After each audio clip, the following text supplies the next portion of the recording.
If someone told me at the beginning of the week that I'd be hiding a set of car keys inside a birthday cake, I probably would have laughed and said that sounds like somebody else's problem. And yet, here we are.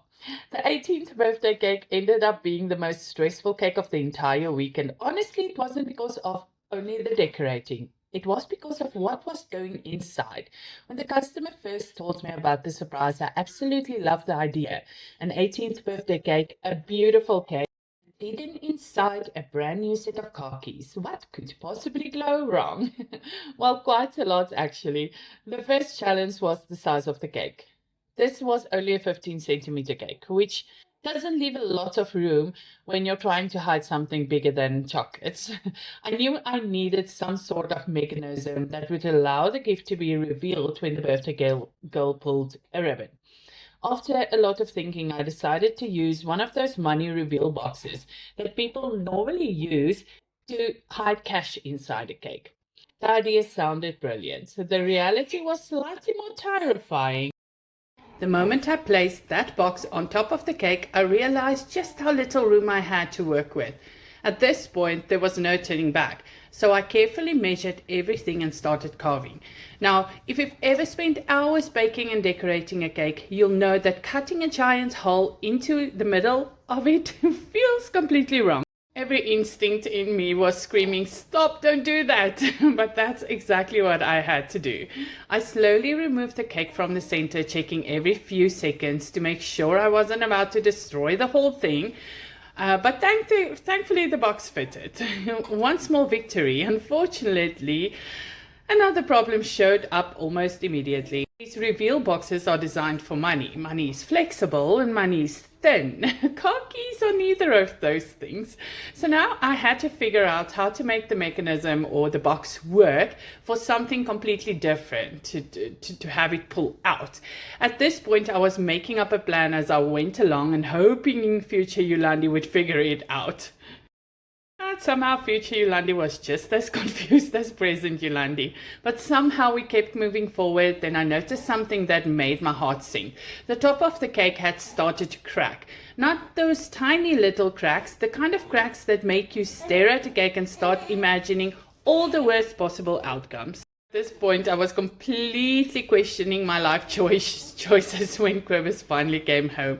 Now, whenever I panic about a cake, Quibus has a very special talent. He looks at the situation for about 3 seconds and says, "It's fine."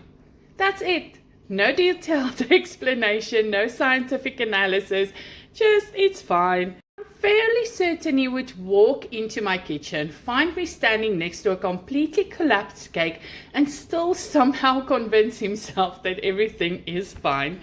But as annoying as that can be in the moment, he was right. The cake wasn't ruined. It just needed a solution. So I decided to add another thin crumb coat over the top to strengthen everything and help prevent the cracks from getting worse. Thankfully, this actually worked in my favor because I already planned on decorating the cake with rosettes. And since the rosettes were going to cover most of the top anyway, nobody would ever know about my little panic attack. Or at least that's what I told myself. With the structure sorted, it was finally time to decorate.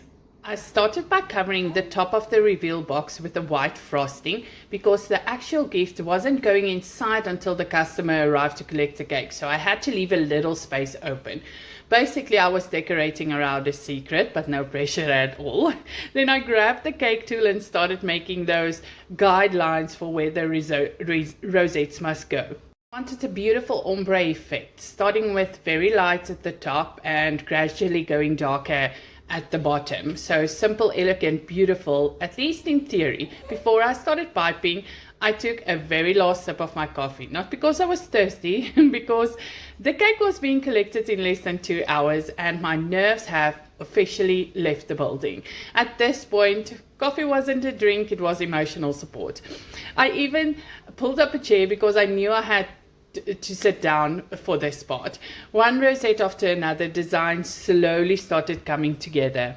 And honestly, I started feeling hopeful. For the first time all day, I could actually see the vision becoming a reality. And then disaster nearly struck again. I noticed I was running low on my frosting. Now, you'd think after all these years of baking, I would actually know how much frosting I was needed for a rosette cake. But apparently not, because somehow I always underestimate it. Every single time. Rosette cakes are beautiful, but they are frosty, hungry little monsters. And naturally, I'd also chose a bigger board to fill up the decorating space, but of course I didn't. Fantastic planning this time, Yolandi. Absolutely excellent. But somehow, stretching every bit of frosting and hoping for the best, I managed to finish the design. The darkest shades of blue went on beautifully. The ombre effect looked exactly how I imagined. And suddenly the stressful little cake started looking pretty damn good. Then came the final details. I added number 18 topper to celebrate the birthday. And of course I had to put her name in front. And nothing makes a cake look more magical and elegant than using glitter and especially gold leaf. It just has the ability to make everything look so much fancier. Now, all that remained was the most important part, the gift, the car keys. I couldn't wait for them to arrive. As stressful as I felt, so exciting I felt as well. Of course, I know this was the most amazing gift to give a little one, especially on her 18th birthday. Now that we know we can hide car keys, what do you think you can hide in cakes as well?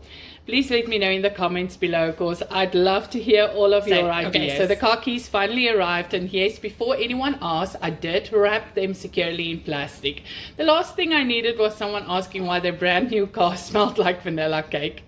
The plan was simple. Place the keys inside the reveal box, feed the little ribbon through, cover everything with the remaining frosting, tie the bow, and start praying. Because there just comes a moment in every cake project where you've done everything you can, and that's it. After that, it's out of your hands.